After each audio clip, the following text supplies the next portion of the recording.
a gente brincou, não é assim, presente, calma, e tal, tem alguns jogadores que eu acho que pode render e tal, vamos lá, vamos conversar. E começamos a conversar e pincelar o... Aí que tu voltou pro Vasco. Sim. Pô, como é que foi seu retorno pro Vasco, cara? Não, porque fez um bom trabalho, fez um trabalho consistente. Lá do Catar a gente cara. já fez os primeiros contatos, o presidente Jorge Salgado me ligou, e em dezembro, quando eu desembarco aqui no Brasil, eu já venho com um compromisso com o Vasco, né? Então a gente fica dezembro praticamente todo trabalhando, né? Acabei do hotel já tentando fazer contato com muitos jogadores e a gente tinha um orçamento muito curto. O presidente Salgado falou: ó, quem vai montar o time é você, por isso eu quero que você venha antes. Você tem total autonomia para montar, mas só até aqui, X reais. A partir daqui você tem que me ligar, senão não tem dinheiro para isso. Então, era um orçamento. Manager. Mas era um orçamento muito baixo. Manager, pô, é verdade. manager, é verdade. Alex Ferguson. Isso aí, mais ou menos por aí. Alex Ferguson. Então, como o Vasco estava tendo, ele até brincou comigo, né? Porque o Vasco tinha ficado mal no ano anterior, né? Na Série B. E ele falou, ó, eu quero, até brincou comigo, eu quero o Nenê mais 10. Você que vai montar o time, eu quero o Nenê mais 10. Não quero mais ninguém. Aquela questão mais... A gente brincou, não é assim, presente, calma, tal, tem alguns jogadores que eu acho que pode render e tal, vamos lá, vamos conversar. E começamos a conversar e pincelar os primeiros nomes, né?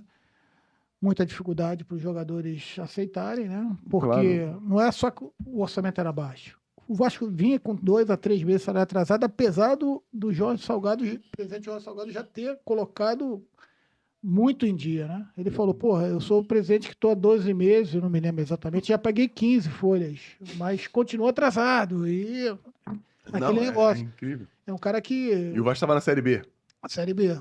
Isso também atrapalha os caras. Ficou em 13º, alguma coisa assim. Então a torcida estava realmente bastante e os jogadores decepcionada. Vir, né? Quem é que vem, Quem né? é que quer vir? Quem é que quer vir? Então a gente começou ali e foi com muito sacrifício. A gente ligou para muito atleta mesmo. E a gente conseguiu montar uma equipe que a gente sabia que ia honrar com as cores do Vasco.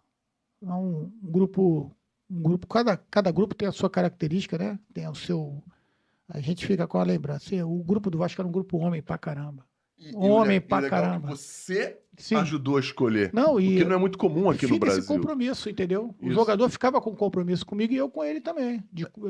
Vou te cobrar e tal. Eu mesmo dessa maneira mais tranquila, eles sabiam que a cobrança era muito grande. Né? E eu falei, porra, a gente tem um time competitivo. É isso que eu quero. Eu sabia que eu não ia ter os melhores, mas eu sabia que eu ia ter uma equipe competitiva. E a gente era muito claro nessa relação. E a gente demorou um pouquinho a encaixar o Campeonato Carioca, a gente demorou um pouquinho, fomos à semifinal, perdemos o Flamengo 1-0 e 1-0, mas foram jogos que a gente jogou no nosso limite, era o que dava para fazer, a diferença era muito grande, apesar do torcida ficar chateado de escutar isso, mas era uma diferença muito grande. Tostão quanto milhão.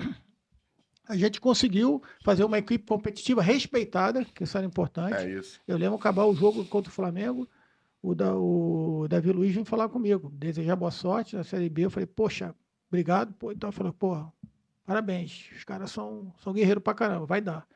Então assim, o Felipe Luiz, desculpa, veio falar comigo. E aí eu falei, pô, a gente vai fazer uma Série B competitiva. Se a gente vai ganhar, eu não sei. E o início começaram com alguns empates ali e tal, mas a gente sai do Vasco. O Vasco era a única equipe invicta do campeonato A, B, C e D. É a única equipe que tomava pouco gol e dentro do G4. Entrou no G4, coisa que não tinha acontecido em nenhum momento no ano anterior, entrou no G4 e não saiu mais. Depois dali eu saio, mas o Vasco continua no G4 até o final, porque eu tenho certeza pelo comprometimento, pelo caráter daquele grupo ali. Caraca, não, que maneiro.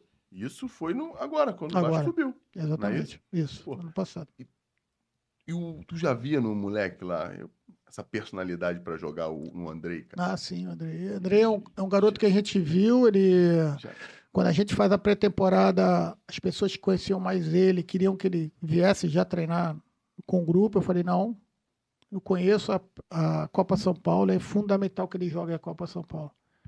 Mesmo a gente tendo pouco jogador e sabia que ele ia ser importante. Eu falei, ele vai jogar a Copa São Paulo, depois a gente traz ele. Ele vai e joga a Copa São Paulo. Eu acho que todo jogador deveria, pelo menos, ter a oportunidade de jogar uma Copa São Paulo.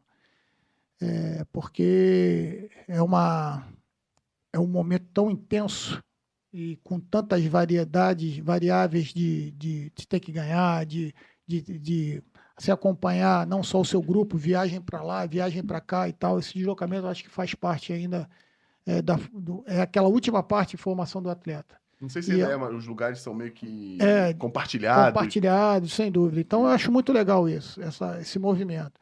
E aí depois ele vem, a gente consegue dar uma adaptação para ele. Eu vejo, né? Lógico que tem jogadores que são diferentes, mas eu vejo que a adaptação de um atleta do profissional, da base ao profissional, ela tem que ser feita de uma forma um pouco mais paulatina.